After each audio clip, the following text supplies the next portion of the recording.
ಆತ್ಮೀಯ ತರಗತಿ ವಿದ್ಯಾರ್ಥಿಗಳೇ, ನೀವು ಮೊನ್ನೆ 10ನೇ ತರಗತಿಯ ಮೊಟ್ಟ ಮೊದಲ ಅಧ್ಯಾಯವಾದ ಇತಿಹಾಸದಲ್ಲಿ ಭಾರತಕ್ಕೆ ಯುರೋಪಿಯನ್ನರ ಆಗಮನ ಎಂಬ ಪಾಠದಲ್ಲಿ ನಾವೆಲ್ಲರೂ ಕೆಲವು ವಿಚಾರಗಳನ್ನು ತಿಳ್ಕೊಂಡಿದ್ದೀವಿ. ಏನೇನು ಭಾರತಕ್ಕೆ ಯಾರಿಗೆ ವ್ಯಾಪಾರ ಸಂಪರ್ಕ ಅಥವಾ ವಾಣಿಜ್ಯ ಸಂಪರ್ಕ ಬೆಳೆಯಿತು, ಹಿಂದೆ ಯಾವ ಮಾರ್ಗದಲ್ಲಿ ವ್ಯಾಪಾರ ಸಂಪರ್ಕ ಯುರೋಪ್ ಮತ್ತು ಭಾರತದೊಡನೆ ಇತ್ತು ಅನ್ನೋದನ್ನು ನಾವು ತಿಳ್ಕೊಂಡ್ವಿ. ಹಾಗೆ ಯುರೋಪಿನ ಹೆಬ್ಬಾಗಿಲು ಯಾವುದು ಅಂತೇಳಿ ನಾವು ತಿಳ್ಕೊಂಡ್ವಿ. ಯಾವುದು ಮಕ್ಕಳ? ಕಾನ್ಸ್ಟಾಂಟಿನೋಪಲ್. ಇದನ್ನು ಯಾರು ವಶಪಡಿಸಿಕೊಂಡ್ರು ಮಕ್ಕಳ? ಅಟಮನ್ ಟರ್ಕರು. ಯಾವಾಗ? 1453ರಲ್ಲಿ ಅಟಮನ್ ಟರ್ಕರು ಇದನ್ನು ವಶಪಡಿಸಿಕೊಂಡರು. ಈ ಒಂದು ಕಾನ್ಸ್ಟಾಂಟಿನೋಪಲ್ ಪ್ರಮುಖ ವ್ಯಾಪಾರ ಕೇಂದ್ರವಾಗಿತ್ತು. ಅಂದರೆ ಯುರೋಪ್ ಮತ್ತು ಭಾರತದ ಮಧ್ಯೆ ವ್ಯಾಪಾರ ಈ ಮಾರ್ಗದಲ್ಲಿ ಬೆಳೀತಾ ಇತ್ತು ಅಂತ ನೀವೆಲ್ಲ ತಿಳ್ಕೊಂಡಿದ್ರಿ. ತದನಂತರ ಯುರೋಪಿಯನ್ನರು ಮುಂದೆ ಹೊಸ ಜಲಮಾರ್ಗವನ್ನು ಕಂಡುಹಿಡಿತಾರೆ. ಯಾವಾಗ ಕಂಡುಹಿಡಿದರು? 1498ರಲ್ಲಿ ಹೊಸ ಜಲಮಾರ್ಗ ಕಂಡುಹಿಡಿದಂತಹ ಮೊಟ್ಟ ಮೊದಲ ಯುರೋಪ್ ರಾಷ್ಟ್ರ ಯಾವುದು ಮಕ್ಕಳ? ಕರೆಕ್ಟ್, ಪೋರ್ಚುಗಲಿನ ನಾವಿಕನಾದಂತಹ ವಾಸ್ಕೋ ಡ ಗಾಮನು ಭಾರತಕ್ಕೆ ಹೊಸ ಜಲಮಾರ್ಗವನ್ನು ಕಂಡುಹಿಡಿದ ಅಂತ ನೀವಾಗಲೇ ಕೇಳಿದ್ದೀವಿ. ಅದಕ್ಕೆ ಪೂರಕವಾದ ಅಂಶಗಳ ಬಗ್ಗೆನೂ ನಾವು ಚರ್ಚೆ ಮಾಡಿದ್ದೀವಿ. ದಿಕ್ಸೂಚಿ ಇದೆ, ಅಸ್ಟ್ರೋಮ್ ಇದೆ, ಸಿಡಿಮದ್ದು ಇದೆ ಮತ್ತು ಐರೋಪಿಯನ್ನರ ಪ್ರೋತ್ಸಾಹ, ರಾಜರುಗಳ ಪ್ರೋತ್ಸಾಹದಿಂದಾಗಿ ಭಾರತಕ್ಕೆ ಹೊಸ ಜಲಮಾರ್ಗವನ್ನು ಕಂಡುಹಿಡಿದು ವ್ಯಾಪಾರವನ್ನು ಪ್ರಾರಂಭ ಮಾಡಿದೆ. ಹಾಗೆಯೇ ಭಾರತಕ್ಕೆ ಅನೇಕ ಯುರೋಪಿಯನ್ನರು ಭಾರತಕ್ಕೆ ವ್ಯಾಪಾರಕ್ಕೆ ಬರ್ತಾರೆ. ಯಾಕೆ ಅಂದರೆ ಭಾರತದ ಪ್ರಮುಖ ಉತ್ಪನ್ನಗಳಾದಂಥ ಸಾಂಬಾರ್ ಪದಾರ್ಥಗಳು ಅಲ್ಲಿ ಹೆಚ್ಚು ಬೇಡಿಕೆಯನ್ನು ಹೊಂದಿದ್ದು ಅಂತ ನಾವು ಈಗಾಗಲೇ ಹಿಂದಿನ ತರಗತಿಯಲ್ಲಿ ತಿಳ್ಕೊಂಡಿದ್ದೀವಿ. ಆದರೆ ಈಗ ನಾವು ಅದರ ಮುಂದುವರೆದ ಭಾಗವಾದ ಇಲ್ಲಿ ಭಾರತಕ್ಕೆ ಯುರೋಪಿನ ಆಗಮನದಲ್ಲಿ ಅದರ ಪ್ರಮುಖ ಕಲಿಕಾಂಶಗಳ ಬಗ್ಗೆ ಬರೀಬೇಕು. ನಿಮಗೆ ಆಲ್ರೆಡಿ ಪೋರ್ಚುಗೀಸರ ಬಗ್ಗೆ ತಿಳ್ಕೊಂಡಿದ್ದೀವಿ, ಡಚ್ಚರ ಬಗ್ಗೆ ತಿಳ್ಕೊಂಡಿದ್ದೀವಿ. ಇವರೆಲ್ಲರೂ ಸಹ ಭಾರತಕ್ಕೆ ಬಂದಂತಹ ಅನೇಕ ವ್ಯಾಪಾರ ಕಂಪನಿಗಳು ಭಾರತದಲ್ಲಿ ಬಂದು ಅನೇಕ ವ್ಯಾಪಾರ ಕಂಪನಿಗಳನ್ನು ಪ್ರಾರಂಭ ಮಾಡಿ ಕೋಟೆಗಳನ್ನು ಕಟ್ಟಿ ವ್ಯಾಪಾರವನ್ನು ನಡೆಸಿ ಇಲ್ಲಿ ಇವರಲ್ಲೇ ಪೈಪೋಟಿ ಬೆಳೆದು ಪೋರ್ಚುಗೀಸರು ಮೊಟ್ಟ ಮೊದಲು ಬಂದಿದ್ದರು. ನಂತರ ಕೊನೆಗೂ ಸಹ ಇವರು ಇದ್ದು ಕೊನೆಗೆ ಹೋಗ್ತಾರೆ. ಮಕ್ಕಳ ಡಚ್ಚರು ದ್ವೀಪಗಳ ಕಡೆಗೆ ಹೆಚ್ಚು ಗಮನವನ್ನು ಸೆಳೆದು ಅಂತ ನಾವೀಗಾಗಲೇ ಹೇಳಿದ್ದೀವಿ. ಮಕ್ಕಳ ಈ ದಿನ ಇವತ್ತು ನಾವು ಪ್ರಮುಖರಾದಂತಹ ಇಂಗ್ಲಿಷರು ಮತ್ತು ಫ್ರೆಂಚರ ಬಗ್ಗೆ ತಿಳ್ಕೊಂಡು ಇಂಗ್ಲಿಷ್ ಮತ್ತು ಫ್ರೆಂಚರ ಸಂಘರ್ಷ ಹೇಗೆ ಭಾರತದಲ್ಲಿ ಶುರುವಾಯಿತು, ಈ ಸಂಘರ್ಷದಿಂದ ಉಂಟಾದ ಯುದ್ಧಗಳು ಯಾವುವು ಅಂತ ಕಾರ್ನಾಟಿಕ್ ಯುದ್ಧಗಳ ಬಗ್ಗೆ ತಿಳಿಯೋಣ. ಯಾವುದು ಮಕ್ಕಳ? ಕಾರ್ನಾಟಿಕ್ ಯುದ್ಧಗಳ ಬಗ್ಗೆ. ಹಾಗಾದ್ರೆ ಇವತ್ತು ನಾವೇನು ಮಾಡಬೇಕು ಅಂದರೆ ಇಲ್ಲಿ ಮೊಟ್ಟ ಮೊದಲು ಇಂಗ್ಲಿಷ್ನರು ಪೋರ್ಚುಗಲ್ ಮತ್ತು ಡಚ್ಚರ ನಂತರ ಬಂದಂಥ ಇಂಗ್ಲಿಷರು ಭಾರತದಲ್ಲಿ ಈಸ್ಟ್ ಇಂಡಿಯಾ ಕಂಪನಿಯನ್ನು ಪ್ರಾರಂಭ ಮಾಡಿದರು. ಯಾವಾಗ ಮಾಡಿದರು? ಸಾಲಿಯಾನ ಶಕ 1600 ಡಿಸೆಂಬರ್ 31ರಲ್ಲಿ ರಾಣಿ 15 ವರ್ಷಗಳ ಕಾಲ, ನಿಮಗೆ ಗೊತ್ತಿದೆ ಮಕ್ಕಳ, ಅಲ್ಲಿಯ ರಾಣಿಯಾದಂತಹ ಅಲ್ಲಿ ಡಿಸೆಂಬರ್ ತಿಂಗಳಲ್ಲಿ ರಾಣಿಯು ಅಂದರೆ ಅಲ್ಲಿನ ವಿಕ್ಟೋರಿಯಾ ರಾಣಿಯು ಇದಕ್ಕೆ ಫಾರ್ಮನ್ನು ಕೊಡ್ತಾಳೆ, ಪರ್ಮಿಷನ್ ಅನ್ನು ಕೊಡ್ತಾರೆ, ವ್ಯಾಪಾರ ಕೇಂದ್ರವನ್ನು ಭಾರತದಲ್ಲಿ ಸ್ಥಾಪಿಸಲಿಕ್ಕೆ ಅವಕಾಶವನ್ನು ಕೊಡ್ತಾರೆ ಅಥವಾ ಅನುಮತಿಯನ್ನು ಕೊಡ್ತಾರೆ ಅಂತ. ಹಾಗಾಗಿ ಈ ನಂತರ 1613ರಲ್ಲಿ ವ್ಯಾಪಾರ ಕೇಂದ್ರಗಳು ಪ್ರಾರಂಭವಾದ ಭಾರತದಲ್ಲಿ ಯಾವ್ಯಾವ ವ್ಯಾಪಾರ ಹೋಗ್ತಾವಪ್ಪ ಅಂತಂದರೆ ನಿಮಗೆ ಗೊತ್ತಿರ್ತಕ್ಕಂಥದ್ದು ಪ್ರಮುಖವಾಗಿ ಇಲ್ಲಿ ವ್ಯಾಪಾರ ಎಲ್ಲಿ ಪ್ರಾರಂಭವಾಗ್ತವೆ? ಭಾರತದಲ್ಲಿ ಆಗ ಆಳಿದಂತಹ ಮೊಘಲ್ ಚಕ್ರವರ್ತಿ, ಮೊಘಲ್ ಚಕ್ರವರ್ತಿಯು ಆಗ ಭಾರತದ ಆಳ್ವಿಕೆಯಲ್ಲಿ ಇರ್ತಾರೆ. ಅದರಲ್ಲಿ ಜಹಾಂಗೀರ್ ಅಂತ ಹೆಸರನ್ನ ಕೇಳಿದಿರ ಮಕ್ಕಳ. ಮೊಘಲ್ ಚಕ್ರವರ್ತಿಗಳ ಬಗ್ಗೆ ನೀವು ಕೇಳಿದ್ದೀರಾ. ಜಹಾಂಗೀರ್ ಇದ್ದಾರೆ, ಅಕ್ಬರ್ ಇದ್ದಾರೆ, ಮುಂತಾದವರು ಇದ್ದಾರೆ, ಔರಂಗಜೇಬ್ ಮುಂತಾದವರಲ್ಲಿ. ಅದರಲ್ಲಿ ಜಹಾಂಗೀರ್ ಎಂಬುವರು ಇವರಿಗೆ ಅವಕಾಶವನ್ನು ಕಲ್ಪಿಸಿಕೊಡ್ತಾರೆ. 1903ರಲ್ಲಿ ವ್ಯಾಪಾರ ಕೇಂದ್ರಗಳನ್ನು ಪ್ರಾರಂಭ ಮಾಡ್ತಾರೆ. ವ್ಯಾಪಾರವನ್ನು ಭಾರತದಲ್ಲಿ ಈಸ್ಟ್ ಇಂಡಿಯಾ ಕಂಪನಿ ಪ್ರಾರಂಭ ಮಾಡ್ತಾರೆ. ಹೀಗಾಗಿ ಪ್ರಾರಂಭ ಆದಮೇಲೆ ಭಾರತದಲ್ಲಿ ಮೊಘಲ್ ಚಕ್ರವರ್ತಿ ಜಹಾಂಗೀರನು ಮೊಟ್ಟ ಮೊದಲು ಸೂರತ್ನಲ್ಲಿ ವ್ಯಾಪಾರದ ಮಳಿಗೆಯನ್ನು ತೆರಲಿಕ್ಕೆ ಅವಕಾಶವನ್ನು ಮಾಡಿಕೊಡ್ತಾರೆ. ತದನಂತರ ಅಲ್ಲಿನ 1ನೇ ಚಾರ್ಲ್ಸ್ ದೊರೆಯ ರಾಯಭಾರಿಯಾದಂತಹ ಸರ್ ಥಾಮಸ್ ಲೋ ಭಾರತಕ್ಕೆ ಬರ್ತಾರೆ. ಸರ್ ಥಾಮಸ್ ಲೋ ಯಾರ್ರಿ? 1ನೇ ಚಾರ್ಲ್ಸ್ ದೊರೆ, ಇಂಗ್ಲೆಂಡಿನ ದೊರೆಯ ಅದನ್ನ ರಾಯಭಾರಿ ಭಾರತಕ್ಕೆ ಬರ್ತಾರೆ. 1617ರಲ್ಲಿ ಭಾರತಕ್ಕೆ ಬಂದು ಅಲ್ಲಿನ ಜಹಾಂಗೀರ್ನಿಂದ ಕೆಲವು ಪ್ರದೇಶಗಳನ್ನು ಪಡೆದುಕೊಂಡು ವ್ಯಾಪಾರಕ್ಕೆ ಅನುಮತಿಯನ್ನು ಪಡೆದು ಪ್ರಮುಖವಾದಂತಹ ಸ್ಥಳಗಳಲ್ಲಿ ವ್ಯಾಪಾರ ಕೇಂದ್ರಗಳನ್ನು ಪ್ರಾರಂಭ ಮಾಡ್ತಾರೆ. ಹಾಗಾದ್ರೆ ಯಾವ್ಯಾವು ಅಂತ ನಿಮ್ಗೆ ಗೊತ್ತಿದೆ. ಆಗ್ರಾ, ನಿಮಗೆ ಇಲ್ಲಿ ಕಂಡು ಬರುತ್ತೆ ಆಗ್ರಾ.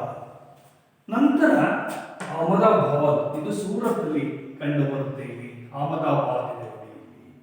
ನಂತರ ಇಲ್ಲಿ ಬ್ರೂಚ್, ಇದು ಸಹ ಸೂರತ್ನಲ್ಲಿ ಕಂಡು ಬರುತ್ತೆ.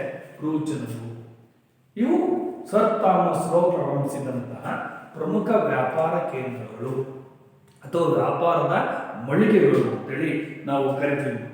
ಎರಡನೇದಾಗಿ ನಿಮಗೆ ಆ ಪ್ರದೇಶಗಳಲ್ಲಿ ಫ್ಯಾಕ್ಟರಿಯನ್ನ ಅಥವಾ ಆ ಒಂದು ವ್ಯಾಪಾರ ಕೇಂದ್ರಗಳನ್ನು ತೆರೆದ ಮೇಲೆ ಅನುಮತಿಯನ್ನು ಪಡೆದುಬಿಟ್ಟು ಉದಾಹರಣೆಗೆ ಎಲ್ಲವರದ್ದು ಕೊನೆಗೆ 1639ರಲ್ಲಿ ಸೇಂಟ್ ಜಾರ್ಜ್ ಫೋರ್ಟ್ ಅಂತ. ಈ ಸೇಂಟ್ ಜಾರ್ಜ್ ಫೋರ್ಟ್ ಅನ್ನ ಯಾರಿಂದ ಪಡ್ತಾರಪ್ಪ ಅಂತಂದ್ರೆ ಮದ್ರಾಸ್ನ ಆಳ್ವಿಕೆಯಲ್ಲಿದ್ದಂತಹ ಆಗಿನ ಚಂದ್ರಗಿರಿ ಎಂಬ ರಾಜನಿಂದ ಇದನ್ನ ಪಡೆದು ಪಡೆದುಬಿಟ್ಟು ಏನ್ ಮಾಡ್ತಾರಪ್ಪ ಅಂದ್ರೆ ಅಲ್ಲಿ ಭೂಮಿಯನ್ನು ದತ್ತು ಪಡೆದು ವ್ಯಾಪಾರ ಕೇಂದ್ರವನ್ನು ಪ್ರಾರಂಭ ಮಾಡ್ತಾರೆ. ಇದು ಮದ್ರಾಸ್ನಲ್ಲಿ ಇದೆ. ಸೇಂಟ್ ಜಾರ್ಜ್ ಫೋರ್ಟ್ ಎಲ್ಲಿದೆ ಅಂತ ಕೇಳಿದ್ರೆ ಬರೀಬೇಕು ಮಕ್ಕಳ, ಮದ್ರಾಸ್, ಇಂದಿನ ಚೆನ್ನೈ ಅಂತ ತಿಳ್ಕೋಬೇಕು. ಹೇಳಿ ಮಕ್ಕಳ, ಮದ್ರಾಸ್ ನೋಡಿ. ಇಲ್ಲಿ ಈ ಮದ್ರಾಸ್ನಲ್ಲಿ ಈ ಒಂದು ಸೇಂಟ್ ಜಾರ್ಜ್ ಫೋರ್ಟ್ ಅನ್ನ ನಾವು ಕಟ್ಟಿದ್ರು ಇಂಗ್ಲಿಷ್ನಲ್ಲಿ. ಎಷ್ಟು ಈಸಿಯಾಗಿ, ಎಷ್ಟು ಬೇಗನೆ ಅವರು ವ್ಯಾಪಾರದಲ್ಲಿ ತೊಡಗಿಸ್ಕೊಂಡ್ರು ಅಂದರೆ ಭಾರತೀಯ ರಾಜರುಗಳನ್ನು ಅವರು ಆಕರ್ಷಿಸಿ ಅನೇಕ ವ್ಯಾಪಾರ ಕೇಂದ್ರಗಳನ್ನು ಪ್ರಾರಂಭ ಮಾಡ್ತಾರೆ. ತದನಂತರ ಅದಾದ್ಮೇಲೆ 1668ರಲ್ಲಿ ಇಂಗ್ಲೆಂಡಿನ ರಾಜಕುಮಾರ ಏನ್ ಮಾಡ್ತಾರಪ್ಪ ಅಂದ್ರೆ ಬಾಂಬೆಯನ್ನ ದತ್ತು ತಗೋತಾನೆ. ಅಂದ್ರೆ ಏನ್ ಮಾಡ್ತಾರೆ, ಆ ಬಾಂಬೆಯನ್ನ ದತ್ತು ತಗೊಳ್ಳೋದ್ರ ಜೊತೆಗೆ ಅಲ್ಲಿನ ಪ್ರಮುಖವಾದಂತ ಅಲ್ಲಿ ಏನ್ ಮಾಡ್ತಾರಪ್ಪ ಅಂದ್ರೆ ರಾಜ್ಯಪಾಲ ಅಲ್ಲಿ ತಗೊಂಡು ಬಾಂಬೆಯನ್ನ ರಾಜಕುಮಾರ ಅದಕ್ಕೆ ಈಸ್ಟ್ ಇಂಡಿಯಾ ಕಂಪನಿಗೆ ವಹಿಸ್ಕೊಡ್ತಾನೆ. ಸುಮಾರು 10 ವರ್ಷಗಳ ಕಾಲ ಅಲ್ಲಿ ಆಳ್ವಿಕೆಯನ್ನು ಮಾಡಲಿಕ್ಕೆ, ವ್ಯಾಪಾರವನ್ನು ಮಾಡಲಿಕ್ಕೆ ಅನುಮತಿಯನ್ನ ಕೊಡ್ತಾನೆ. ನಂತರ 1699ರಲ್ಲಿ ಬಂಗಾಳದ ರಾಜ್ಯಪಾಲರಿಂದ ಹೂಗ್ಲಿ ನದಿ, ಎಲ್ಲಿದೆ ಹೂಗ್ಲಿ ನದಿ ನಿಮಗೆ ಗೊತ್ತಿದೆ ಮಕ್ಕಳ, ಕಲ್ಕತ್ತಾ, ಬಂಗಾಳದಲ್ಲಿ ಇರ್ತಕ್ಕಂಥ ಕಲ್ಕತ್ತಾದಲ್ಲಿದೆ. ಅಲ್ಲಿ ಹೂಗ್ಲಿ ನದಿಯಲ್ಲಿ ದಂಡೆ ಮೇಲೆ ವ್ಯಾಪಾರ ಕೇಂದ್ರವನ್ನು ಪ್ರಾರಂಭ ಮಾಡಿ ಕಲ್ಕತ್ತಾವನ್ನು ರಾಜಧಾನಿಯಾಗಿ ಮಾಡಿಕೊಂಡ್ರು. ಮಕ್ಕಳ, ಕಲ್ಕತ್ತಾವನ್ನು ರಾಜಧಾನಿಯಾಗಿ ಮಾಡಿಕೊಂಡ್ರು. ಹೀಗೆ ಇಂಗ್ಲಿಷರು ಹಲವಾರು ಪ್ರಾಂತಗಳನ್ನು ಭಾರತೀಯ ರಾಜರುಗಳಿಂದ ಪಡೆದುಬಿಟ್ಟು ವ್ಯಾಪಾರವನ್ನು ಪ್ರಾರಂಭ ಮಾಡಿದರು. ಅಂದ್ರೆ ಮೊಟ್ಟ ಮೊದಲು ವ್ಯಾಪಾರಕ್ಕೆ ಹೆಚ್ಚು ಪ್ರೋತ್ಸಾಹವನ್ನು ನೀಡಿದರು. ಅಲ್ಲಿಯ ರಾಣಿ ಸಹ ಏನು ಮಾಡ್ತಾರೆ, ಈಸ್ಟ್ ಇಂಡಿಯಾ ಕಂಪನಿ ತರಲಿಕ್ಕೆ ಸುಮಾರು 15 ವರ್ಷಗಳ ಕಾಲ ನೀವು ಪ್ರಾರಂಭ ಮಾಡ್ತಾರೆ. 15 ವರ್ಷಗಳ ಕಾಲ ಅನುಮತಿಯನ್ನು ನೀಡ್ತಾರೆ ಮಕ್ಕಳ. ಕೊನೆಗೆ 17ನೇ ಶತಮಾನ ನಿಮಗೆ 1690ರಲ್ಲಿ ಕಲ್ಕತ್ತಾದಲ್ಲಿ ಅಲ್ಲೊಂದು ಫೋರ್ಟ್ ವಿಲಿಯಂ ಅಂತ, ಇಲ್ಲಿ ನಾಲ್ಕು ಮಕ್ಕಳ, ಸೇಂಟ್ ಜಾರ್ಜ್ ಫೋರ್ಟ್ ಎಲ್ಲಿದೆ ಅಂದರೆ ಮದ್ರಾಸ್ ಅಂತ. ಫೋರ್ಟ್ ವಿಲಿಯಂ ಕೋಟೆಯನ್ನ ಕಲ್ಕತ್ತಾದಲ್ಲಿ ಕಟ್ಟಿ ವ್ಯಾಪಾರ ಕೇಂದ್ರವನ್ನಾಗಿ ಮಾಡಿಕೊಂಡು ರಾಜಧಾನಿಯನ್ನಾಗಿ ಮಾಡಿಕೊಂಡ್ರು. ಯಾರು? ಇಂಗ್ಲಿಷರು. ಇಂಗ್ಲಿಷರು. ಹೀಗೆ ತಮ್ಮ ಆಡಳಿತದ ಬಗ್ಗೆ ಇನ್ನು ಕನಸನ್ನು ಕಾಣ್ತಾ ಇದ್ರು.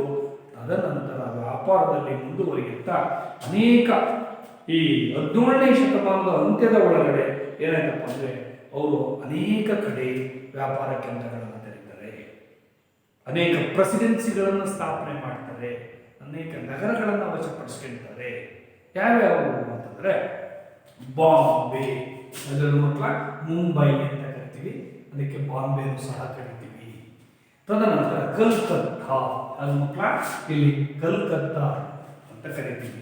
ನಂತರ ಮದ್ರಾಸ್, ಎಲ್ಲರಿಗೂ ಮಕ್ಕಳ ಈ ಮದ್ರಾಸ್ನಲ್ಲೂ ಸಹ ನಾವು ಇವರು ಇಂಗ್ಲೀಷ್ನವರು ತನ್ನ ಪ್ರಾಂತಗಳನ್ನು ಪ್ರಾರಂಭ ಮಾಡಿ ವ್ಯಾಪಾರ ಕೇಂದ್ರಗಳನ್ನು ಪ್ರಾರಂಭ ಮಾಡಿ ಅದನ್ನು ಅಭಿವೃದ್ಧಿಪಡಿಸಿದ್ರು. ಇದರ ನಂತರ ಅವರು ಸುಮ್ಮನೆ ಇರಲ್ಲ ಮಕ್ಕಳ, ಅನೇಕ ಕಾನೂನುಗಳನ್ನು ಜಾರಿಗೆ ತಂದರು. ನಾಗರಿಕರಿಗೆ ಅನುಕೂಲವಾಗುವಂತೆ ಅಂದರೆ ಇಂಗ್ಲಿಷರಿಗೆ ಅನುಕೂಲವಾಗ್ತಕ್ಕಂಥ ಕಾನೂನುಗಳನ್ನು ಸಹ ಅವಾಗ ಜಾರಿಗೆ ತರ್ತಾರೆ. ಅದು ಸಿವಿಲ್ ಕೋಡ್ ಅಂತಲೂ ಕರಿತೀವಿ, ಅಥವಾ ನಾಗರಿಕ, ಪ್ರಮುಖವಾಗಿ ಅಪರಾಧದ ಕಾನೂನುಗಳು ಮತ್ತು ನಾಗರಿಕ ಕಾನೂನುಗಳನ್ನು ಜಾರಿಗೆ ತರ್ತಾರೆ. ಅಂದರೆ ಎಷ್ಟು ಮಟ್ಟಿಗೆ ಹೋದ್ರಪ್ಪ ಅಂತಂದರೆ ಅವರು ಅಲ್ಲಿಂದ ಬಂದು ವ್ಯಾಪಾರ ಕೇಂದ್ರಗಳನ್ನು ಪ್ರಾರಂಭ ಮಾಡಿ ಕಾನೂನುಗಳನ್ನು ರಚಿಸುವಂಥ ಒಂದು ಸ್ಥಿತಿಗೆ ಹೋಗ್ಲಿಕ್ಕೆ ಕಾರಣವಾದರೆ ಯಾರಪ್ಪ ಅಂದರೆ ಇಂಗ್ಲಿಷ್ನರು. ಅದಕ್ಕೆ ಸಹಾಯ ಮಾಡಿದವರು ಯಾರಪ್ಪ ಅಂದರೆ ಭಾರತೀಯರು. ಹೀಗೆ ಇಂಗ್ಲಿಷ್ನರು ತಮ್ಮ ಹೆಚ್ಚು ಆಳ್ವಿಕೆಯನ್ನು ಈ ರೀತಿಯಾಗಿ ವ್ಯಾಪಾರ ಕೇಂದ್ರಗಳನ್ನು ಪ್ರಾರಂಭ ಮಾಡ್ತಾ ಹೋದರು. ಮದ್ರಾಸ್, ಬಾಂಬೆ, ಕಲ್ಕತ್ತಾ ಇವುಗಳಲ್ಲಿ ಪ್ರೆಸಿಡೆನ್ಸಿಗಳನ್ನು ಪ್ರಾರಂಭ ಮಾಡ್ತಾ ಹೋಗ್ತಾರೆ. ಈ ರೀತಿಯಾಗಿ ನೆಕ್ಸ್ಟ್ ಇವರ ನಂತರ ಇವ್ರ ಜೊತೆಗೆ ಪೈಪೋಟಿಯಾಗಿ ಬಂದಂಥವ್ರು ಯಾರಪ್ಪ ಅಂತಂದ್ರೆ ಫ್ರೆಂಚರು. ಫ್ರೆಂಚರು ನಿಮಗೆ ಕೇಳಬಹುದು ಮಕ್ಕಳ, ಯಾರ್ಯಾರು ಸರ್ ಥಾಮಸ್ ರೋ ಪ್ರಾರಂಭಿಸಿದ ವ್ಯಾಪಾರ ಕೇಂದ್ರಗಳು ಯಾವುವು ಅಂತ ಕೇಳಿದರೆ ನೀವು ಬರೀಬೇಕು. ಇಲ್ಲಿ ಆಗ್ರಾ, ಅಹಮದಾಬಾದ್, ಬ್ರೋಚ್ಗಳಲ್ಲಿ. ಸೆಂಟ್ ಜಾರ್ಜ್ ಫೋರ್ಟ್ ಎಲ್ಲಿದೆ ಅಂತ ಕೇಳಬಹುದು ಮಕ್ಕಳ. ಎಲ್ಲಿದೆ? ಅದು ಮದ್ರಾಸಿನಲ್ಲಿ. ನಂತರ ಕಲ್ಕತ್ತಾವನ್ನು ರಾಜಧಾನಿಯಾಗಿ ಮಾಡ್ಕೊಳ್ತಾರೆ ಇಂಗ್ಲಿಷ್ನರು. ಆ ರಾಜಧಾನಿಯಾಗಿ ಮಾಡ್ಕೊಂಡ ಮೇಲೆ ಏನ್ ಮಾಡ್ತಾರೆ ಅಂದ್ರೆ ಅಲ್ಲೊಂದು ಫೋರ್ಟ್ ವಿಲಿಯಂ ಎಂಬ ಕೋಟೆಯನ್ನ ಕಟ್ತಾರೆ. ಉದ್ದೇಶ ಇಷ್ಟೇ, ತಮ್ಮ ಕೋಟೆಗಳನ್ನ ಭದ್ರಪಡಿಸಲು, ಕೋಟೆಗಳನ್ನ ಅಂದ್ರೆ ವ್ಯಾಪಾರ ಮಳಿಗೆಗಳನ್ನ, ವ್ಯಾಪಾರ ಕೇಂದ್ರಗಳನ್ನ ಅವರು ಏನ್ ಮಾಡೋದು, ರಕ್ಷಣೆಯನ್ನು ನೀಡಲಿಕ್ಕೋಸ್ಕರ, ಆಡಳಿತ ಮಾಡಲಿಕ್ಕೋಸ್ಕರವಾಗಿ ಕೋಟೆಗಳನ್ನ ನಿರ್ಮಾಣ ಮಾಡಿದರು. ಹೀಗೆ ಅನಂತರ ನಾಗರಿಕ ಕಾನೂನು ಮತ್ತು ಅಪರಾಧದ ಕಾನೂನುಗಳನ್ನು ಜಾರಿಗೆ ತರ್ತಾರೆ ಇಂಗ್ಲಿಷ್ನರು. ಇವರಿಗೆ ಪ್ರತಿಸ್ಪರ್ಧಿಯಾಗಿ ಬಂದವರು ಯಾರಪ್ಪ ಅಂದರೆ ಭಾರತಕ್ಕೆ ಮತ್ತೊಂದು ಯುರೋಪಿಯನ್ ದೇಶದವರು ಅಂತಂದರೆ ಫ್ರಾನ್ಸ್ನವರು ಅಥವಾ ಫ್ರೆಂಚ್ ಅವರು ಕರಿತೀವಿ. ನಿಮ್ಗೆ ಗೊತ್ತು, ಇಂಗ್ಲಿಷ್ ಈಸ್ಟ್ ಇಂಡಿಯಾ ಕಂಪನಿ ಪ್ರಾರಂಭವಾಗಿದ್ದು 1600 ಡಿಸೆಂಬರ್ 31ರಲ್ಲಿ. ನಂತರ ಫ್ರೆಂಚ್ ಈಸ್ಟ್ ಇಂಡಿಯಾ ಕಂಪನಿ ಪ್ರಾರಂಭವಾಗಿದ್ದು 1634ರಲ್ಲಿ ಪ್ರಾರಂಭ ಆಯಿತು. ಇದು ಪ್ರಾರಂಭ ಆದಮೇಲೆ ಏನ್ ಮಾಡ್ತಾರಪ್ಪ ಮಕ್ಕಳ ಇಲ್ಲಿ ಅಂತಂದ್ರೆ ಅನೇಕ ಇಂಡಿಯಾದಲ್ಲಿ ಕಂಪನಿ ಪ್ರಾರಂಭ ಮಾಡಿ 1668ರಲ್ಲಿ ಮೊಟ್ಟ ಮೊದಲು ಸೂರತ್ತಲ್ಲಿ, ಗುಜರಾತಿನ ಸೂರತ್ನಲ್ಲಿ, ಗುಜರಾತ್ನಲ್ಲಿದೆ, ಆ ಸೂರತ್ನಲ್ಲಿ ವ್ಯಾಪಾರ ಕೇಂದ್ರವನ್ನು ಪ್ರಾರಂಭ ಮಾಡ್ತಾರೆ. ವ್ಯಾಪಾರ ಮಾಡಿ ವ್ಯಾಪಾರವನ್ನು ಪ್ರಾರಂಭಿಸಿದ್ರು. ಪ್ರಾರಂಭ ಮಾಡಿದ ಮೇಲೆ ಮತ್ತೊಂದು ಏನಾಗುತ್ತಪ್ಪ ಅಂದರೆ ಇನ್ನೂ ಅನೇಕ ಸ್ಥಳಗಳಲ್ಲಿ ಅಂದರೆ ನಿಮಗೆ ಕೇಳ್ತಾರೆ ಫ್ರೆಂಚರ ವ್ಯಾಪಾರ ಕೇಂದ್ರಗಳು ಯಾವುವು ಅಂತ ಕೇಳ್ತಾರೆ. ಅವುಗಳಲ್ಲಿ ಪ್ರಮುಖವಾದವು ನಿಮಗೆ ಗೊತ್ತಿದೆ ಮಕ್ಕಳ, ಮಚಲಿಪಟ್ನ, ಮಾಹೆ. ನೋಡಿ ಮಚಲಿಪಟ್ನ ಎಲ್ಲಿ ಬರುತ್ತೆ, ಮಾಹೆ ಇಲ್ಲಿದೆ ನೋಡಿ, ಕಾರೈಕಲ್ ಎಲ್ಲಿದೆ ನೋಡಿ, ಮತ್ತೊಂದು ಚಂದ್ರನಗರ ಎಲ್ಲಿದೆ ನೋಡಿ, ಹಾಗೆ ಮತ್ತೊಂದು ಕಾಸಿಂ ಬಜಾರ್. ಇವೆಲ್ಲವೂ ಸಹ ಫ್ರೆಂಚರ ಪ್ರಮುಖ ವ್ಯಾಪಾರ ಕೇಂದ್ರಗಳು ಅಂತ ಕರಿತೀವಿ. ತದನಂತರ 1674ರಲ್ಲಿ ವಾಲಿಕೊಂಡಪುರಂ ಅಂತ, ಯಾವ್ದಾದ್ರು ಮಕ್ಕಳ, ವಾಲಿಕೊಂಡಪುರಂ ಅಂತ ಕರಿತೀವಿ. ಇದು ಸಹ ತಮಿಳುನಾಡಿನಲ್ಲಿ ಇರ್ತಕ್ಕಂಥದ್ದು. ಇದಕ್ಕೆ ಇಂದಿನ ಹೆಸರು ಪುದುಚೇರಿ ಅಥವಾ ಪಾಂಡಿಚೇರಿ ಅಂತ ಕರಿತೀವಿ. ಮತ್ತೊಮ್ಮೆ ಹೇಳ್ತೀನಿ, ಜ್ಞಾಪಕಿಸ್ಕೊಳ್ಳಿ, ವಾಲಿಕೊಂಡಪುರಂ ಎಂಬುದನ್ನ ಇವರು ವಶಪಡಿಸಿಕೊಂಡು ತಮಿಳುನಾಡಿನಲ್ಲಿ ಇರ್ತಕ್ಕಂಥದ್ದು ಅಥವಾ ಮದ್ರಾಸ್ನಲ್ಲಿ ಇರ್ತಕ್ಕಂಥದ್ದು. ಇಲ್ಲಿ ಇದಕ್ಕೆ ಇಂದಿನ ಹೆಸರು ಪುದುಚೇರಿ ಅಥವಾ ಪಾಂಡಿಚೇರಿ ಅಂತ ಕರಿತೀವಿ. 1674ರಲ್ಲಿ ವಶಪಡಿಸ್ಕೊಳ್ತಾರೆ. ತದನಂತರವಾಗಿ ಏನು ಮಾಡ್ತಾರಪ್ಪ ಅಂದರೆ ಅಲ್ಲಿ ಅದನ್ನ ರಾಜಧಾನಿಯನ್ನಾಗಿ ಮಾಡ್ಕೊಳ್ತಾರೆ, ಪ್ರಮುಖ ವ್ಯಾಪಾರ ಕೇಂದ್ರವನ್ನಾಗಿ ಮಾಡ್ಕೊಳ್ತಾರೆ ಮಕ್ಕಳ. ಹೀಗೆ ಅವರು ಅನೇಕ ರೀತಿಯಲ್ಲಿ ವ್ಯಾಪಾರವನ್ನು ಪ್ರಾರಂಭ ಮಾಡಿ ರಾಜಧಾನಿಯನ್ನು ಮಾಡ್ತಿರ್ತಾರೆ. ಅಷ್ಟೊತ್ತಿಗೆ ಫ್ರೆಂಚರ ಗವರ್ನರ್ ಭಾರತಕ್ಕೆ ಬರ್ತಾನೆ. ಆ ಫ್ರೆಂಚರ ಗವರ್ನರ್ ಯಾರು? ಡೂಪ್ಲೆ ಅಂತ ಕರಿತೀವಿ ಮಕ್ಕಳ. ಡೂಪ್ಲೆ ಅಂತ ಕರಿತೀವಿ. 1746 ಡೂಪ್ಲೆ ಭಾರತಕ್ಕೆ ಬಂದ ಮೇಲೆ ಇವನು ಒಬ್ಬ ಮಹತ್ವಾಕಾಂಕ್ಷಿ ಗವರ್ನರ್ ಆಗಿದ್ದ. ಇವನು ಸಾಮ್ರಾಜ್ಯದ ವಿಸ್ತರಣೆಯ ಬಗ್ಗೆ ಹೆಚ್ಚು ಒತ್ತನ್ನು ನೀಡ್ತಾ ಇದ್ದ. ಅಂದರೆ ಇಂಗ್ಲಿಷರನ್ನ ಸದೆ ಬರೆದು ಫ್ರೆಂಚ್ ಸಾಮ್ರಾಜ್ಯವನ್ನು ಭಾರತದಲ್ಲಿ ಕಟ್ಟಬೇಕು ಅನ್ನೋ ಕನಸನ್ನ ಈತ ಕಂಡಿದ್ದ. ಇವನ್ನ ನಾವು ಮಹತ್ವಾಕಾಂಕ್ಷಿ ಗವರ್ನರ್ ಅಂತ ಕರಿತೀವಿ. ಯಾರನ್ನ ಮಕ್ಕಳ? ಡೂಪ್ಲೆಯಿಂದ ಮಹತ್ವಾಕಾಂಕ್ಷಿ ಗವರ್ನರ್ ಅಂತ ಕರಿತೀವಿ ಮಕ್ಕಳ. ಹೀಗಾಗಿ ಕರ್ನಾಟಕ ಫ್ರೆಂಚ್ ಮತ್ತು ಇಂಗ್ಲಿಷರ ನಡುವೆ ಸಂಘರ್ಷ ಶುರುವಾಗಿ, ಅಂದರೆ ಸಾಮ್ರಾಜ್ಯ ವಿಸ್ತರಣೆಯನ್ನು ಮಾಡುವಲ್ಲಿ ಇಂಗ್ಲಿಷರು ಮತ್ತು ಫ್ರೆಂಚರು ಘರ್ಷಣೆಗೆ ಶುರುವಾಗ್ತಾರೆ ಮಕ್ಕಳ. ಅಷ್ಟೊತ್ತಿಗಾಗಲೇ ಭಾರತೀಯರಲ್ಲಿ ಅನೇಕ ಒಡಕುಂಟಾಗಿ ಒಗ್ಗಟ್ಟಿಲ್ಲದೆ ಫ್ರೆಂಚರಿಗೂ ಮತ್ತು ಇಂಗ್ಲಿಷ್ನರಿಗೂ ಸಹ ಸಹಾಯವನ್ನು ನೀಡ್ತಾರೆ ನಮ್ಮ ರಾಜರುಗಳು. ಹೀಗಾಗಿ ಅವರು ಯುದ್ಧಕ್ಕೆ, ಅಂದರೆ ತಮಿಳುನಾಡಿನ ಪೂರ್ವ ಭಾಗದಲ್ಲಿರ್ತಕ್ಕಂತಹ ಕರ್ನಾಟಿಕ್ ಯುದ್ಧಕ್ಕೆ ಇವರು ಶುರುವಾಗ್ತಾರೆ. ಅಂದರೆ ದಕ್ಷಿಣ ಭಾರತದಲ್ಲಿ ಸಾಮ್ರಾಜ್ಯವನ್ನು ವಿಸ್ತರಿಸಲು ಪ್ರಯತ್ನವನ್ನು ಎರಡೂ ದೇಶದವರು ಮಾಡ್ತಾರೆ ಮಕ್ಕಳ. ಒಂದು ಇಂಗ್ಲೆಂಡ್ನವರು, ಮತ್ತೊಂದು ಫ್ರಾನ್ಸ್ನವರು. ಅದೇ ಇವರ ಸಂಘರ್ಷ ಅಂತ ಕರಿತೀವಿ ಮಕ್ಕಳ. ಹೀಗಾಗಿ ಕರ್ನಾಟಿಕ್ ಯುದ್ಧಕ್ಕೆ ಪ್ರಮುಖರಾದಂಥವ್ರು ಯಾರಪ್ಪ ಅಂತಂದರೆ, ಕಾರ್ನಾಟಿಕ್ ಯುದ್ಧ ಅಂತ ಕರಿತೀವಿ. ಅದು ನಡೆಯೋದು ಯಾರ್ಯಾರಿಗಪ್ಪ ಅಂದರೆ ಫ್ರೆಂಚರಿಗೂ ಮತ್ತು ಇಂಗ್ಲಿಷರಿಗೂ ನಡೆಯುತ್ತೆ. ಹೀಗಾಗಿ ಕೊನೆಗೆ ಏನು ಮಾಡ್ತಾರಪ್ಪ ಅಂದರೆ ಸುಮಾರು ಅಲ್ಲಿ ಅದಕ್ಕಿಂತ ಪೂರ್ವವಾಗಿ ನಾವು ತಿಳ್ಕೋಬೇಕಾದ ಇಲ್ಲಿ ಹೈದರಾಬಾದ್ ಮತ್ತು ಕಾರ್ನಾಟಿಕ್ ಈ ಒಂದು ಪ್ರದೇಶದಲ್ಲಿ ಉತ್ತರಾಧಿಕಾರಿಗಳಿಗಾಗಿ ಒಳ ಜಗಳಗಳು ಭಾರತದಲ್ಲಿ ಶುರುವಾಗ್ತವೆ. ಉದಾಹರಣೆಗೆ ಹೈದರಾಬಾದ್ ಸಂಸ್ಥಾನವನ್ನು ಸಂಸ್ಥಾಪಕ ಯಾರಪ್ಪ ಅಂದರೆ ಆಸಫ್ ಜಾನ್. ಯಾರು ಕರಿತೀವಿ? ಆಸಫ್ ಜಾನ್ ಅಂತ ಕರಿತೀವಿ ಮಕ್ಕಳ. ಈತ ಏನು ಮಾಡ್ತಾರಪ್ಪ, ಹೇಗೆ ಅಂತಂದ್ರೆ ನಿಮಗೆ ಗೊತ್ತಿರಬೇಕು, ಸಂಘರ್ಷ ಪ್ರಾರಂಭವಾಗುತ್ತೆ ಮಕ್ಕಳ. ಈ ಸಂಸ್ಥಾನವನ್ನು ಉಳಿಸ್ಕೊಳ್ಳೋಕ್ಕೆ ಪ್ರಯತ್ನವನ್ನು ಮಾಡ್ತಾರೆ. ಅಂತ ಸಂದರ್ಭದಲ್ಲಿ ಹೈದರಾಬಾದ್ನ ಸಂಸ್ಥಾನ ಸ್ಥಾಪಕ ಅಂತ ಆಸಫ್ ಜಾ ಇದ್ದಾನಲ್ಲ, ಇವರು ಕರ್ನಾಟಕ ಪ್ರಾಂತವನ್ನು ಆಳ್ವಿಕೆ ಮಾಡ್ತಿರ್ತಾನೆ. ಅದನ್ನ ಕರ್ನಾಟಿಕ್ ಪ್ರಾಂತವನ್ನು ಆಳ್ವಿಕೆ ಮಾಡ್ತಿದ್ದು, ಇಲ್ಲಿ ಅಂಥ ಸಂದರ್ಭದಲ್ಲಿ ಮರಾಠರು ಈ ಒಂದು ಯಾರ ಮೇಲೆ, ಹೈದರಾಬಾದ್ ಸಂಸ್ಥಾಪಕರ ಮೇಲೆ ಅಥವಾ ಮರಾಠರ ಆಳ್ವಿಕೆಯನ್ನು ಮಾಡಿ ಕರ್ನಾಟಿಕ್ ಮತ್ತು ಬ್ರಿಟಿಷರ ಮುಂದೆ ಒಳಗಡೆ ಜಗಳಕ್ಕೆ ಪ್ರಾರಂಭ ಆಗುತ್ತೆ. ಹೀಗಾಗಿ ಅದನ್ನ ಏನು ಮಾಡ್ತಾರಪ್ಪ ಅಂದರೆ ಲೂಟಿಯನ್ನು ಮಾಡ್ತಾರೆ ಮರಾಠರು. ಅಂಥ ಸಂದರ್ಭದಲ್ಲಿ ಇವರು ಫ್ರೆಂಚರ ಸಹಾಯವನ್ನು ಪಡಿತಾರೆ ಮಕ್ಕಳ. ಆಗ ಅಲ್ಲಿ ಇದ್ದಂಥ ಅನ್ವರುದ್ದೀನ್ ಅಂತ, ಎರಡರ ಮಕ್ಕಳ ಅನ್ವರುದ್ದೀನ್, ಈತ ಏನು ಮಾಡ್ತಾನೆ, ಮುಂದಿನ ನವಾಬನಾಗ್ತಾನೆ. ಆ ನಂತರವಾಗಿ ಆಡಳಿತ ಪ್ರಾರಂಭವಾಗಿ ಫ್ರೆಂಚರಿಗೂ ಮತ್ತು ಇಂಗ್ಲಿಷ್ನರಿಗೂ ಘರ್ಷಣೆ ಶುರುವಾಗುತ್ತೆ. ಆ ಘರ್ಷಣೆ ಶುರುವಾದಾಗ ಏನಾಗುತ್ತೆ ಮಕ್ಕಳ ಅಂತಂದರೆ, ಪ್ರಮುಖವಾಗಿ ಅಲ್ಲಿ ಕರ್ನಾಟಿಕ್ ಯುದ್ಧಗಳು ಚಾಲು. ಈ ಕರ್ನಾಟಿಕ್ ಯುದ್ಧಗಳು ಯಾವಾಗ ನಡೀತವೆ, ಯಾರಿಗೆ ನಡೀತವೆ, ಯಾರ್ಯಾರ ಮಧ್ಯೆ ನಡೆಯುತ್ತೆ ಅನ್ನೋದು ನೀವು ತಿಳ್ಕೋಬೇಕಾಗತ್ತೆ ಮಕ್ಕಳ. ಮೊದಲನೇ ಕರ್ನಾಟಿಕ್ ಯುದ್ಧ ಅಂತ ಕರೀತೀವಿ. 1746ರಿಂದ 1748ರವರೆಗೆ ನಡೆದಂಥ ಯುದ್ಧ ಅಂತ ಕರಿತೀವಿ. ಅದು ಮಕ್ಕಳ 1746ರಿಂದ 1748ರವರೆಗೆ ನಡೆದಂಥ ಯುದ್ಧ. ಈಗ ನೋಡಿ, 1746ರಿಂದ ಮೊದಲನೇ ಕರ್ನಾಟಕ ಯುದ್ಧ, ಅಂದರೆ ಒಂದನೇ ಕರ್ನಾಟಕ ಯುದ್ಧ ಅಂತ ಕರೀತೀವಿ. ಇದು 1746ರಿಂದ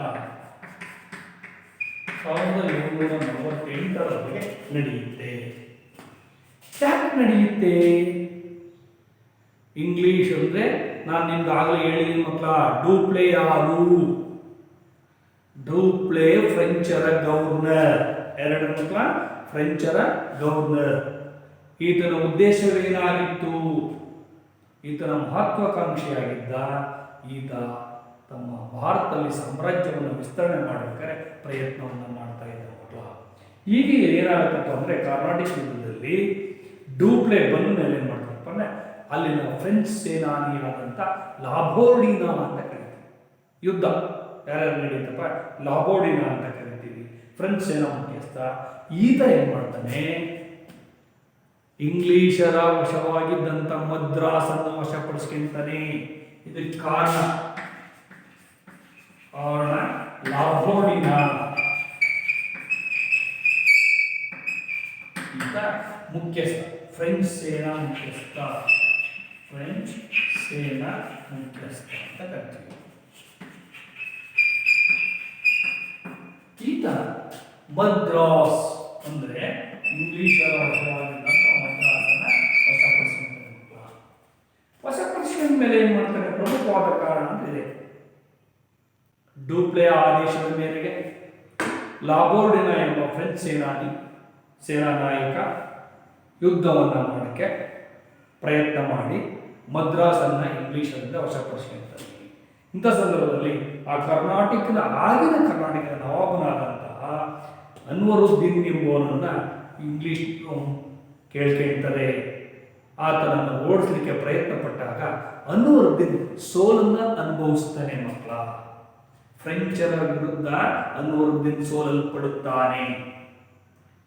ತದನಂತರ ಲಾಬೋರ್ಡಿನ ಏನು ಮಾಡ್ತಾರಪ್ಪ ಅಂತಂದ್ರೆ ಮಕ್ಕಳ, ಇಂಗ್ಲಿಷ್ನವರಿಗೆ ಅವ್ರ ಜೊತೆ ಮಾತುಕತೆ ಮುಖಾಂತರ, ಒಡಂಬಡಿಕೆಯ ಮುಖಾಂತರವಾಗಿ ಅವರಿಗೆ ಹಣವನ್ನು ನೀಡಿ, ಅಂದರೆ ಹಣವನ್ನು ಮುಖ್ಯವಾಗಿ ಅನ್ವರುದ್ದೀನ್ ಸೋಲಲ್ಪಡ್ತಾನೆ.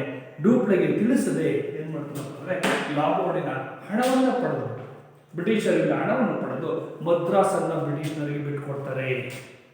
ಇದರಿಂದ ಕುಪಿತಗೊಂಡಂತ ಡೂಪ್ಲೆ ಮತ್ತೊಂದು ಬಾರಿ ಮದ್ರಾಸನ್ನ ಏನ್ ಮಾಡ್ತಾನೆ, ಸೆರೆ ಹಿಡಿಯಲು ಪ್ರಯತ್ನ ಪಟ್ಟು ಸೋಲಲ್ಪಡ್ತಾನೆ. ಅಂದ್ರೆ ಫ್ರೆಂಚರು ಮೊಟ್ಟ ಮೊದಲ ಕರ್ನಾಟಕ ಯುದ್ಧದಲ್ಲಿ ಸೋಲನ್ನ ಅನುಭವಿಸ್ತಾರೆ ಮಕ್ಕಳ. ಇದು ನಡೆದು ಇಲ್ಲಿ 46 ಅಂದ್ರೆ 2 ವರ್ಷಗಳ ಕಾಲ ಈ ಒಂದು ಯುದ್ಧ ನಡೆಯುತ್ತೆ ಮಕ್ಕಳ. ಹಾಗಾಗಿ ಇದರ ಕಾರಣವನ್ನು ನೀವು ತಿಳ್ಕೋಬೇಕು. ಮೊಟ್ಟ ಮೊದಲನೇ ಕಾರಣ ಅಂದ್ರೆ ಲಾಬೋರ್ಡಿನ ಫ್ರೆಂಚ್ ಸೇನಾ ಮುಖ್ಯಸ್ಥ ಮದ್ರಾಸನ್ನ ಇಂಗ್ಲಿಷರಿಂದ ವಶ ಪಡ್ಕೊಂತಾನೆ. ಆಗ ಏನ್ ಮಾಡ್ತಾರೆ, ಇಂಗ್ಲಿಷ್ನವರು ಮದ್ರಾಸನ್ನ ಉಳಿಸ್ಕೊಳ್ಳಲಿಕ್ಕೆ ಅಲ್ಲಿನ ನವಾಬನಾದಂತ ಅನ್ವರುದ್ದೀನ್ನನ್ನು ಮೊರೆ ಹೋಗ್ತಾರೆ. ಆತ ಆ ಪ್ರಯತ್ನವನ್ನು ಪಟ್ಟರೂ ಸಹ ಯುದ್ಧದಲ್ಲಿ ಸೋಲಲ್ಪಡ್ತಾನೆ. ಪಟ್ಟಾಗ ಇವನೇನ್ ಮಾಡ್ತಾನೆ, ಲಾಬೋರ್ಡಿನ ಹಣದ ಆಸೆಗೋಸ್ಕರ ಇಂಗ್ಲಿಷ್ನವರಿಗೆ ಮದ್ರಾಸನ್ನ ಬಿಟ್ಕೊಡ್ತಾನೆ.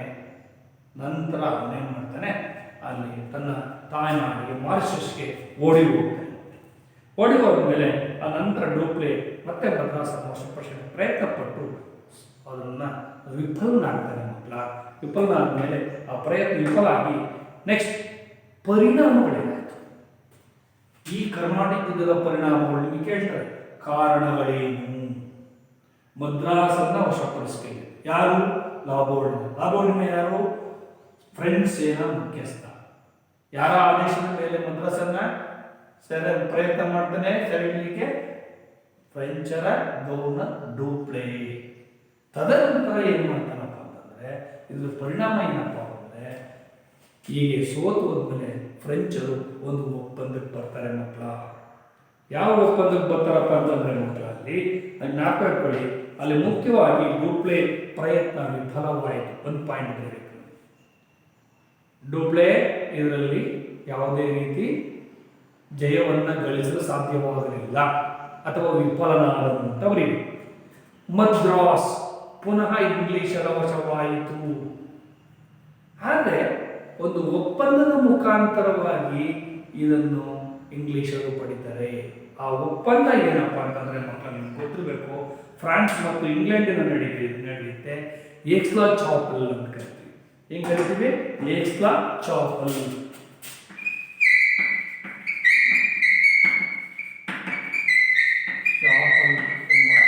ಒಪ್ಪಂದ ಈ ಫ್ರೆಂಚರಿಗೂ ಮತ್ತು ಇಂಗ್ಲಿಷ್ನರಿಗೂ ಈ ಒಪ್ಪಂದ ನಡೆದು ಮೊದಲನೇ ಕರ್ನಾಟಕ ಯುದ್ಧ ಮುಕ್ತಾಯವನ್ನು ಗೊಳಿಸುತ್ತೆ.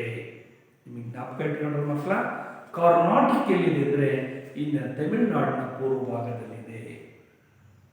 ಈ ಕರ್ನಾಟಕ ಯುದ್ಧಕ್ಕೆ ಕಾರಣ ಯಾರಪ್ಪ ಅಂದರೆ ಫ್ರೆಂಚರು ಮತ್ತು ಇಂಗ್ಲಿಷ್ನರು.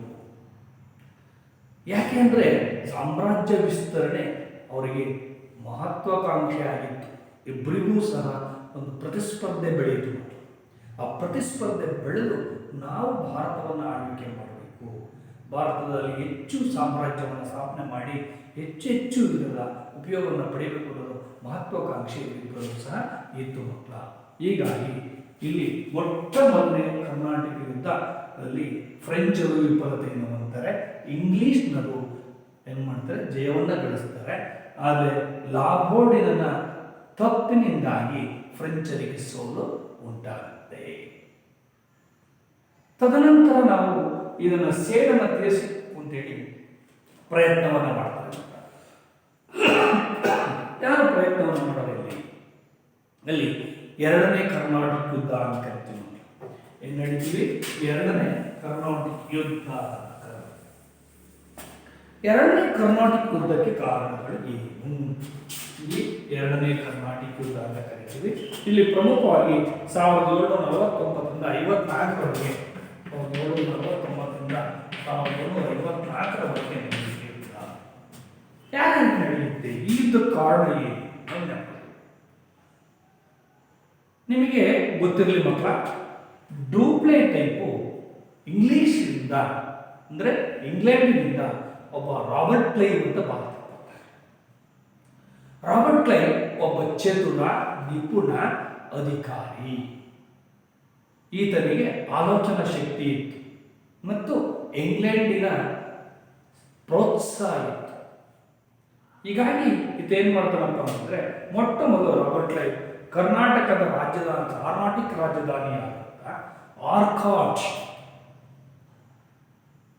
ಆರ್ಕಾಟಿನ ಮೇಲೆ ಮುತ್ತಿಗೆಯನ್ನು ಹಾಕ್ತಾನೆ, ಆಕ್ರಮಣ ಮಾಡ್ತಾನೆ. ಆಗ ಫ್ರೆಂಚ್ನವರು ಮತ್ತು ಅಲ್ಲಿನ ನಿಮಗೆ ಗೊತ್ತಿರ್ತಕ್ಕಂಥ ಚಾಂದಾ ಸಾಹೇಬ್ ಇರ್ಬೋದು, ಅನ್ವರುದ್ದೀನ್ ಇರ್ಬೋದು, ಇವರೆಲ್ಲರೂ ಸಹ ಹೋರಾಟವನ್ನು ಮಾಡ್ತಾರೆ. ಅದರಲ್ಲಿ ಗೆಲುವನ್ನು ಪಡೆಯೋರು ಯಾರಪ್ಪ ಅಂತಂದರೆ ಇಂಗ್ಲಿಷ್ನರು. ಸೊ ಹೀಗಾಗಿ ಯುದ್ಧ ಯಾರ್ಯಾರು ನಡೆಯುತ್ತೆ? ಹೈದರಾಬಾದಿನ ಆಸಫ್ ಜಾನ ಮಗನಾದ ಮತ್ತೊಬ್ಬ ಮಗನಾದಂತಹ ನಿಮಗೆ ಗೊತ್ತಿರಬಹುದು ಸಾಲಬ್ ಜಂಗ್ ಅಂತ. ಅಲ್ಲಿ ನಿಮಗೆ ಗೊತ್ತಿದೆ, ಅಲ್ಲಿ ಸಂಘರ್ಷ ಶುರುವಾಗಿದ್ದು ನಾಜಿರ್ ಜಂಗ್ ಮತ್ತು ಮುಜಾಫರ್ ಜಂಗ್ ಅಂತ.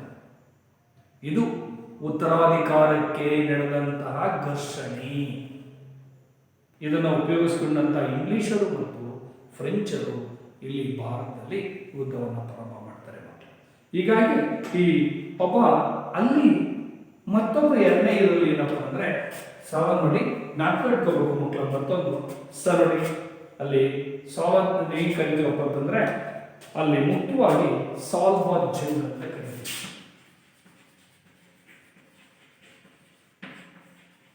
ಈತ ಆಸಫ್ ಜಾನ ಮಗ.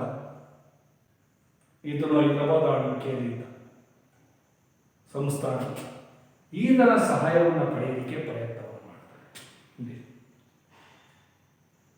ಇವರು ಬುಸ್ಸಿ ಅಂದರೆ ಯಾರಪ್ಪ ಅಂದರೆ ಇಂಗ್ಲಿಷ್ ಅಂದರೆ ಫ್ರೆಂಚರ ಸೇನಾನಾಯಕ. ಹೇಳಿ, ಫ್ರೆಂಚರ ಸೇನಾನಾಯಕ ಈತ. ಮತ್ತು ಈತನಿಗೂ ಮತ್ತು ರಾಬರ್ಟ್ ಕ್ಲೈವ್ ಯುದ್ಧ ನಡೆದಿತ್ತು. ಇಲ್ಲಿ ನೆನಪಿಟ್ಕೊಳ್ಳಿ, ರಾಬರ್ಟ್ ಕ್ಲೈವ್ ಮತ್ತು ಬುಸ್ಸಿ. ಇಂಗ್ಲಿಷ್ನರು, ಬುಸ್ಸಿ ಫ್ರೆಂಚ್ನ ಸೇನೆ. ಇದರ ಚಾಣಾಕ್ಷತನದಿಂದ ಏನಾಗಿತ್ತಪ್ಪ ಅಂದರೆ ಅಲ್ಲಿ ಅವರನ್ನು ಸೋಲಿಸಿ ಆತನ ಮೊಮ್ಮಗನಾದಂತಹ ಮೊಹಮ್ಮದ್ ಅಲಿ ಹೇಳ್ತೀವಿ ಅವನನ್ನು ನವಾಬನಾಗಿ ಮಾಡ್ತಾರೆ. ಮೊಹಮ್ಮದ್ ಅಲಿಯನ್ನು ನವಾಬನಾಗಿ ಮಾಡ್ತಾರೆ. ಇದು ಇಂಗ್ಲಿಷ್ನವರು ಮಾಡೋದು. ಬುಸ್ಸಿ ಸೋಲಲ್ಪಡ್ತಾನೆ, ರಾಬರ್ಟ್ ಕ್ಲೈವ್ ಗೆಲ್ಲಲ್ಪಡ್ತಾನೆ. ಇಲ್ಲಿ ನೆಕ್ಸ್ಟ್ ನವಾಬನಾಗ್ತಾರೆ ಯಾರಪ್ಪ ಅಂದರೆ ಇದರ ಮೊಮ್ಮಗನಾದಂಥ ಮೊಹಮ್ಮದ್ ಅಲಿ. ಹೇಳಿ, ಮೊಹಮ್ಮದ್ ಅಲಿ ಅಂತ ಕರೀತೀವಿ. ಹಾಗಾದರೆ ಪ್ರಮುಖ ಕಾರಣ ಅಂದರೆ ಏನಿಲ್ಲ, ರಾಬರ್ಟ್ ಕ್ಲೈವ್ ಆರ್ಕಾಟಿನ ಮೇಲೆ ಆಕ್ರಮಣ ಮಾಡಿ ಗೆಲುವನ್ನು ಸಾಧಿಸ್ತಾನೆ. ತಮಿಳುನಾಡಿನಲ್ಲಿ ಇರ್ತಕ್ಕಂಥ ಆರ್ಕಾಟ್ ಇದು ಎರಡನೇ ಕರ್ನಾಟಕಕ್ಕೆ ಪ್ರಮುಖವಾದ ಕಾರಣ. ಹೀಗಾಗಿ ಕೊನೆಗೆ ಏನು ಮಾಡ್ತಾರಪ್ಪ ಅಂತಂದರೆ ಇಲ್ಲಿ ಸೋತು ಫ್ರೆಂಚರು ಸೋಲನ್ನು ಅನುಭವಿಸ್ತಾರೆ. ಮತ್ತೊಂದು ಸರಿ ಇಂಗ್ಲೀಷರು ಜಯವನ್ನು ಗಳಿಸ್ತಾರೆ ಮಕ್ಕಳ. ಕೊನೆಗೆ ಮೊಹಮ್ಮದ್ ಅಲಿ ಏನು ಮಾಡ್ತಾರಪ್ಪ ಅಂದರೆ ನಂತರ ಅದರ ಪರಿಣಾಮಗಳನ್ನು ತಿಳ್ಕೋಬೇಕಾಗುತ್ತೆ ನೀವು. ಮೊದಲನೇದು ಆರ್ಕಾಟಿನ ಮೇಲೆ ಮುತ್ತಿಗೆ, ಯಾರು? Robert Clive. ಆರ್ಕಾಟ್ ರಾಜಧಾನಿ ಕರ್ನಾಟಕ ರಾಜಧಾನಿ ಆರ್ಕಾಟ್ ಇತ್ತು. ಇವರು ಮತ್ತೆ ಬುಷ್ ನಡೆದಂಥ ಯುದ್ಧ.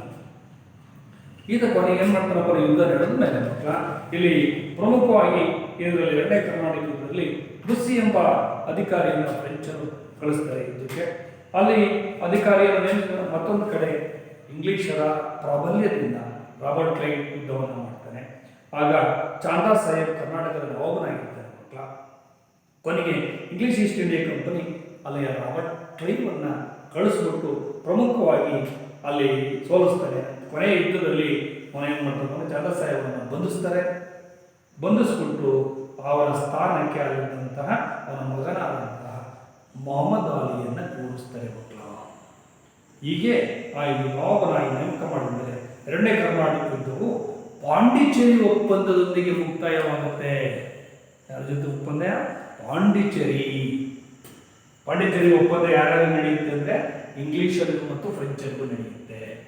ಮೊದಲನೇದು ಎಕ್ಸ್ಲಾ ಚಾಪಲ್ ಒಪ್ಪಂದ ಫ್ರಾನ್ಸ್ ಮತ್ತು ಇಂಗ್ಲೆಂಡಿನ ನಡುವೆ ನಡೆಯುತ್ತೆ. ಎರಡನೇದು ಏನು ಕರಿತೀವಿ, ಪಾಂಡಿಚೇರಿ ಒಪ್ಪಂದ ಅಂತ ಕರಿತೀವಿ ಮಕ್ಕಳ.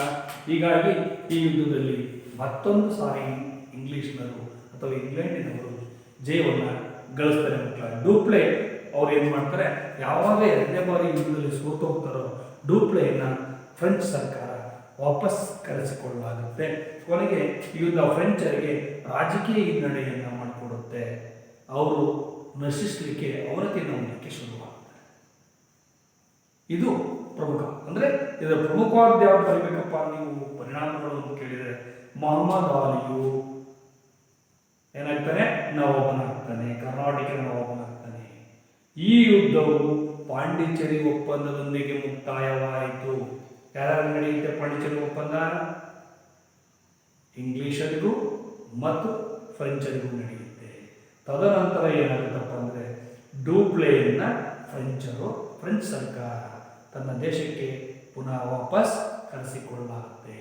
ಹೀಗಾಗಿ ಈ ಯುದ್ಧ ಕೊನೆಗೊಳ್ಳುತ್ತೆ ಮಕ್ಕಳ. ಇದರಲ್ಲಿ ಜಯಗಳಿಸಿದ ಯಾರಪ್ಪ ಅಂದರೆ ಇಂಗ್ಲಿಷ್ನರು. ತದನಂತರ ಇದರ ಸೇಡನ್ನು ತೀರಿಸಿಕೊಳ್ಳಿಗೋಸ್ಕರ ಆವರಿಸ್ತಿದ್ದಂತಹ ಫ್ರೆಂಚರು ಮತ್ತೊಂದು ಯುದ್ಧಕ್ಕೆ ಕೈ ಹಾಕ್ತಾರೆ ಮಕ್ಕಳ. ಆ ಮತ್ತೊಂದು ಯುದ್ಧವನ್ನು ನಾವೇನು ಕರಿತೀವಿ ಅಂದರೆ ಮೂರನೇ ಕಾರ್ನಾಟಿಕ್ ಯುದ್ಧ ಅಂತ ಕರಿತೀವಿ. ಹೆಂಗೆ ಕರಿತೀವಿ ಮಕ್ಕಳ? ಮೂರನೇ ಕಾರ್ನಾಟಿಕ್ ಯುದ್ಧ ಅಂತ ಕರೀತಾರೆ. ಯಾವುದದು ಮೂರನೇ ಕಾರ್ನಾಟಿಕ್ ಯುದ್ಧ? ಇಲ್ಲಿ ಪ್ರಮುಖ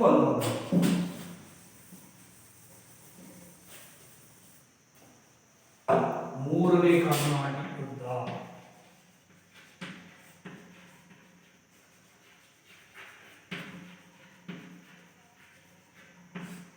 ಯಾರ್ಯಾರು ನಡೆಯುತ್ತೆ? ಯುದ್ಧ ಯಾವಾಗ ನಡೆಯುತ್ತೆ?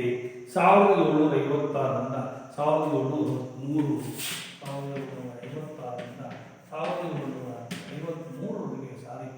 1753 ನಡೆಯುತ್ತೆ ಈ ಯುದ್ಧ. ಯಾರ್ಯಾರು ನಡೆಯುತ್ತಪ್ಪ ಅಂದರೆ ಸೋತಂತ ಫ್ರೆಂಚರಿಗೂ ಮತ್ತು ಇಂಗ್ಲಿಷರಿಗೂ. ಏನು ಮಾಡ್ತಾರಪ್ಪ ಅಂದರೆ ಫ್ರೆಂಚರ ಕೌಂಟ್ ಡಿ ಲಾಲಿ ಏನು ಮಾಡ್ತಾರೆ? ಕೌಂಟ್ ಡಿ ಲಾಲಿ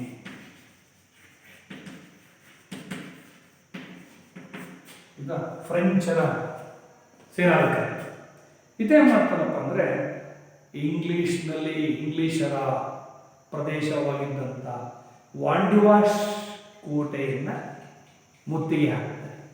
ಮುತ್ತಿಗೆ ಹಾಕೋಕ್ಕೆ ಪ್ರಯತ್ನ ಮಾಡಿದಾಗ ಇದು ಫ್ರೆಂಚರಿಗೂ ಮತ್ತು ಇಂಗ್ಲಿಷ್ನರಿಗೂ ನಡೆದಂಥ ನಿರ್ಣಾಯಕ ಯುದ್ಧ, ಕೊನೆಯ ಯುದ್ಧ. ಇದರಲ್ಲಿ ಯಾರು ಸೋಲ್ತಾರಪ್ಪ ಅಂದರೆ ಇಲ್ಲಿ ಫ್ರೆಂಚರು ಸಂಪೂರ್ಣವಾಗಿ ಸೋಲನ್ನು ಅನುಭವಿಸ್ತಾರೆ. ಪಾಂಡಿಚೇರಿಯನ್ನು ಬಿಟ್ಟು ಉಳಿದೆಲ್ಲ ಪ್ರದೇಶಗಳು ಇಂಗ್ಲೀಷರ ವಶವಾಗ್ತವೆ ಮಕ್ಕಳ.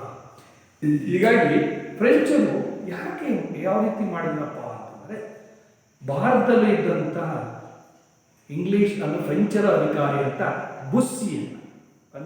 ಬುಸ್ಸಿಯನ್ನು ಅವನನ್ನು ಒಂದು ಅನುಕೂಲಕ್ಕೆ ಸಿದ್ಧವಾಗಿ ಇಟ್ಕೊಂಡು ಅಥವಾ ಅವನ ಅನುಕೂಲವನ್ನು ಪಡೆದು ಕೌಂಟ್ ಡಿ ಲಾಲಿ ಅವರು ಏನನ್ನು ಮುಖ್ಯ ಆಗ್ತಾರೆ ಅಂದರೆ ವಾಂಡಿ ವಾಶ್ ಅಂತ ಕರೀತೀವಿ. ಈ ವಾಂಡಿ ವಾಶ್ ಎಂಬಲ್ಲಿ ಯುದ್ಧವನ್ನು ಘೋಷಣೆ ಮಾಡ್ತಾರೆ ಮಕ್ಕಳ. ಆಮೇಲೆ ಫ್ರೆಂಚರನ್ನು ಸೋಲಿಸಿದ್ರೆ ಬುಸ್ಸಿ ಎಂಬಂತಾರೆ ಇಂಗ್ಲೀಷರು ತಲೆವಾಸಿಗಳು. ಹಾಗಾದ್ರೆ ಈ ಯುದ್ಧದಲ್ಲಿ ಇಂಗ್ಲೀಷರ ಸೇನಾ ನಾಯಕ ಯಾರು ಅಂದರೆ ಸರ್ ಐರ್ಕೂಟ್ ಅಂತ. ಎರಡು ಮಕ್ಕಳ ಇಲ್ಲಿ ಸರ್ ಐರ್ಕೂಟ್ ಇಂಗ್ಲಿಷ್ ನಾಯಕ. ಇವ್ರ ಮಧ್ಯೆ ಯುದ್ಧ ನಡೆಯಿತು.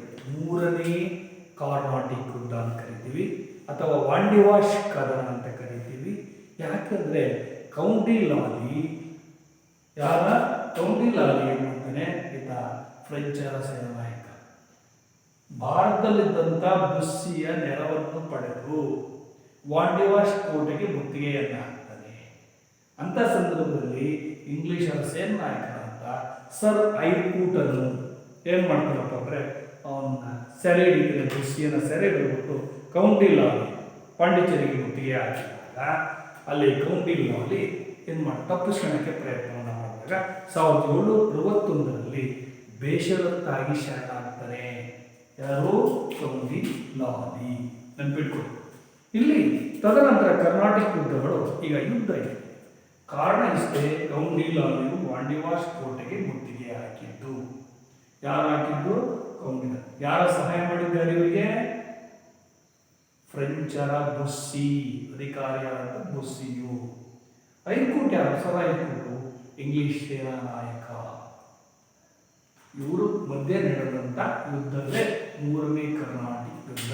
ಯುದ್ಧ ನಡೆದಲ್ಲಿ ವಾಂಡಿವಾಶಂನಲ್ಲಿ. ಇದು ನಿರ್ಣಾಯಕ ಯುದ್ಧ. ಕೊನೆಯ ಯುದ್ಧದಲ್ಲಿ ಫ್ರೆಂಚರು ಸೋಲನ್ನು ಅನುಭವಿಸ್ತಾರೆ ಮಕ್ಕಳ.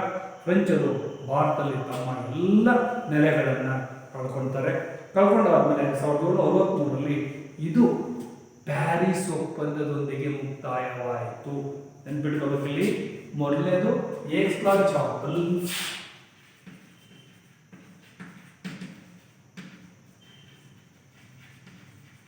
ಎರಡನೇದು ಪಾಂಡಿಚೇರಿ ಒಪ್ಪಂದ, ಮೂರನೇದು ಅಂದರೆ ಪ್ಯಾರಿಸ್ ಒಪ್ಪಂದ. ಮೂರು ಒಪ್ಪಂದದೊಂದಿಗೆ ನಡೆಯುತ್ತೆ ಮಕ್ಕಳ. ಇದನ್ನು ಕರಿತೀವಿ ಕರ್ನಾಟಿಕ್ ವಾರ್ ಅಥವಾ ಕರ್ನಾಟಿಕ್ ಒಪ್ಪಂದ ಅಂತ ಕರಿತೀವಿ. ಇಲ್ಲಿ ಪ್ರಮುಖವಾಗಿ ಫ್ರೆಂಚರು ಪೂರ್ಣ ನೆಲೆಯನ್ನು ಕಳ್ಕೊಳ್ತಾರೆ ಪಾಂಡಿಚೇರಿಯನ್ನು ಒಂದು ಬಿಟ್ಟು. ಇಂಗ್ಲಿಷರು ದಕ್ಷಿಣ ಭಾರತದಲ್ಲಿ ಪ್ರಬಲರಾಗ್ತಾರೆ ಮಕ್ಕಳ.